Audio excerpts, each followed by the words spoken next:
Hi, welcome to my channel. Today's video all about the Mandela Effect. How it's possible that there are many different realities and we are experiencing our reality based on us alone and our feelings and our thoughts, and how, to me, the Mandela Effect, I was just going to explain to you what that is if you've never heard of it, and then look it up online if you want to know more about it. But basically, that to me, when I heard that, so obviously I have believed for a long time that there are so many different variations on reality and we are swapping between them all of the time. And then when Harry was at school, and this was a long time ago, he would have been, it was around sort of GCSE age, so he would have been about 16, he's 22 now. He came home and he said, oh, we've been learning about this amazing thing at school, it's called the Mandela Effect, and I'd never heard of it. And I said, oh, what's that? And he said, well, it's where loads and like thousands of people have a different memory of Nelson Mandela, and they have a memory that he died in the 1980s, and they all have the same memory of the funeral, and they had all of the same recollections of it collectively. So I just read a bit more about it, got really fascinated with it, and then there's loads online about people remembering loads of different other things differently, so spellings of things were different for some people than they were for others. If you look it online, it will send you down a bit of a rabbit hole, but it's actually really fascinating, really interesting. I'm sure some of the stuff there is kind of like false memory when people get really carried away with this. I'm sure some of it is, but the Mandela Effect in general was, some people called it a collective false memory, but actually it's also been called a collective experience of a different reality. It makes me shiver when I say it. I just love it. Like, it's amazing, isn't it? So it's documented, loads of stuff about it online. So I'm not going to go into too much about the facts of it. But what I'm saying is that phenomenon really allows you to go, okay, this happened, like this definitely happened. It's bizarre, whether you believe it's false memory or not. If you're here, you don't. And I don't. I believe that the second version, that a massive amount of people experience a different reality. There's no actual one. There's this one and there's that one. And we had different experiences. Awesome. So therefore, that means reality is not as we have been taught it is. That means actually, I mean, I see it as a fact that it's not. I see it as a fact like there are infinite possibilities out there, and we'll have a feeling about something and we're on a certain track. So we're on track to experience something, going down the track like this, the experience of it is here, and then something happens and it changes our mind and we think, oh my God, I don't really want that now because this and this. And then we go like this. So we've then changed and we've gone into another reality. So another reality is opening up for us then based on those feelings and those thoughts. But if we hadn't have had them, if we'd have carried on wanting this thing and feeling the same, then we would have hit it at some point. We'd have gone along the path and there it would have been and we would have experienced it. But when we change our feelings, let's say you're not bothered about opposing beliefs, you haven't thought about them and thought about any of that opposing stuff, you haven't considered circumstances, so you're on track to experience this particular manifestation, and then suddenly you wake up and you think, oh but God, oh but this happened and that happened, oh that would probably mean that this can't happen, oh do I even want it now? Maybe I should want it like this or want it like that. In that moment you have changed the course that you're on, so you are then in another reality. Are you bending reality? Are you shifting in reality? Who knows? But it's easier to think of it like that. You're going in on this reality towards this, and then you've gone like this, and then maybe you go back like this, and then maybe you go like this.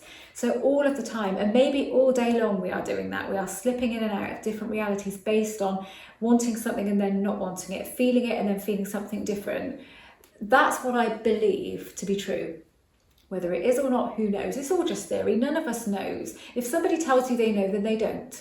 None of us knows. Of course we don't know. We are just going with this based on our own experiences in life. And I've had so many weird ass experiences with reality that don't make sense, that things weren't there one day and they were there the next. Actual physical things, which I'm not going to go into because I've spoken about before, mostly on my members area because I don't want to look too crazy here, but things that have shown up in my life and then disappeared from my life, or the other way around. Really, like I said, physical things or sometimes situations and things. So I truly am 100% on board with this being. I don't know exactly what it is, whether it's reality bending or whether it's shifting into another reality, or maybe our understanding, we can only explain it in this way because we don't actually get it. We don't have the capacity, the brain capacity to actually get what's going on here. But the Mandela Effect, when I heard about that and read about it, I thought, oh God, that's just, for me, that solidified that idea that that's what's going on here. And so I've kind of like taken that on board and thought, yeah, I truly believe that now, and now I feel justified in believing it. So it's a real fascinating phenomenon, really, really interesting. And you probably already know about it, but if you don't, then go and have a read. So we talk about manifestation.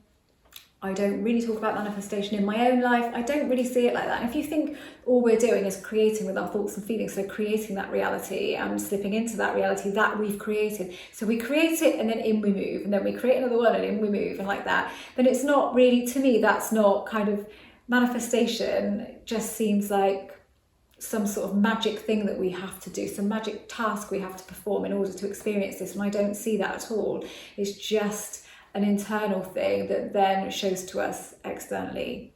You know, maybe we're all just consciousness. There are so many different ways of looking at this, and I'm fascinated with all of it, but I know I've got to be careful not to send you all down that rabbit hole that I'm in all of the time. I like being there in that respect because I just find all of this really fascinating, really interesting. I could watch stuff on it for hours on end. I could read a ton of stuff, you know, it's just fascinating. But if you sort of see it like that you are on a path, and if you have thoughts and feelings that are contrary to that path, you are going to move and you are going to be on a different path.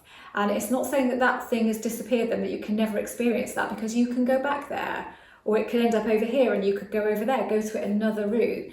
But, you know, it is all dependent on what is going on inside of you. I have seen myself going towards something and almost being there, and then having a thought, think, I don't think I want that now. Oh my God, I don't know if I want that. And then immediately something happens in order for me not to get that. And it would seem something really out of the question that would never happen, but it does, in order for me not to experience that, because I felt like I don't want that. I've had a real fear of it, or of like feeling like I'll be better off without it, or that sort of thing. And then so I haven't had it, haven't experienced it.